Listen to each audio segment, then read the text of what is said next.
Bonjour à tous les amis, c'est Pierre de la chaîne Crazy Kid qui vous retrouve aujourd'hui pour un petit update rapide concernant la Mercury Marauder 1964 que je construis dans le cadre de ma participation au groupe de montage en commun hébergé par LD Maquette. Alors ici ça va être une vidéo consacrée au placement des roues. Alors je vous expliquerai comment j'ai fait pour peindre les jantes qui viennent d'un kit Revel de Dodge Dart EMI dans une autre vidéo. Ici c'est une vidéo plutôt consacrée au placement des roues et de leur permettre de pouvoir tourner.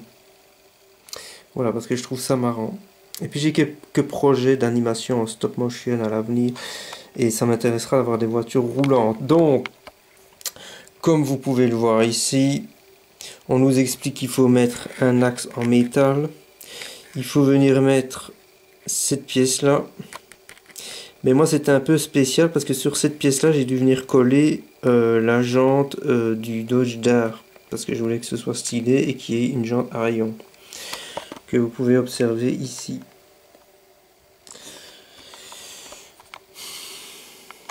Donc déjà pour le collage ça n'a pas été facile. Alors à l'avant il n'y a pas trop de problème, enfin à l'avant il n'y a pas de problème, il n'y a franchement pas de problème, mais à l'arrière,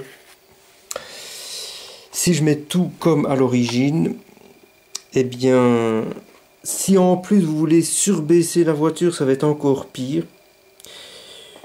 Si vous laissez tout d'origine, donc vous avez l'axe en métal complet, et alors surtout cette partie-ci, vous voyez cette partie-là ici que je vous montre. Quand vous enfoncez complètement et que vous arrivez contre cette partie-là, idem ici, vous voyez cette petite partie ici, elle est trop large d'origine. Donc j'ai recoupé cette partie-là.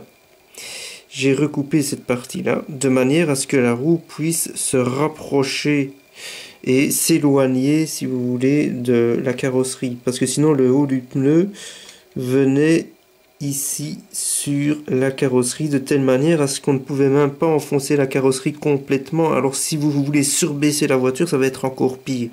Là, si vous essayez de forcer, ben ça va pas aller quoi. Le pneu va se démettre, ça va être ridicule.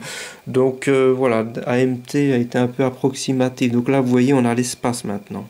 Là on a vraiment l'espace.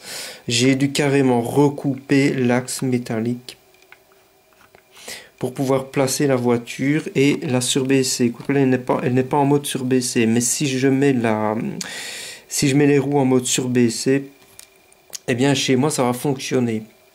Alors pourquoi je ne l'ai pas mis en mode surbaissé? Parce que je me suis rendu compte qu'à l'avant j'allais réfléchir à ce que j'allais faire. À l'avant il n'est pas en mode surbaissé. Parce que si je veux surbaisser à l'avant, je vais devoir retoucher au bloc moteur. Parce qu'en fait, le bloc moteur, eh bien, il est traversé par l'axe métallique.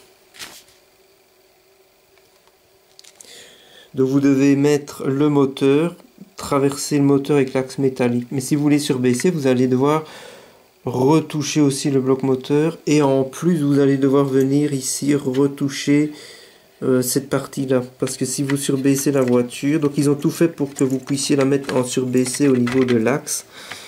Mais ils n'ont pas fait le reste du taf. Donc si vous voulez surbaisser complètement la voiture, parce qu'ils vous en donnent la possibilité, vous voyez, plus haut, plus bas ou plus haut, eh bien vous allez devoir venir poncer tout ça ici. Vous allez devoir vraiment le modifier parce que sinon ça va être trop par rapport à cette partie-là de la carrosserie. Moi, j'ai pas envie de retoucher une carrosserie à cet endroit-là, donc je préférerais retoucher ça. Mais bon, en faisant des essais, je me rends compte que si c'est pas surbaissé, c'est quand même assez sympa. Donc voilà.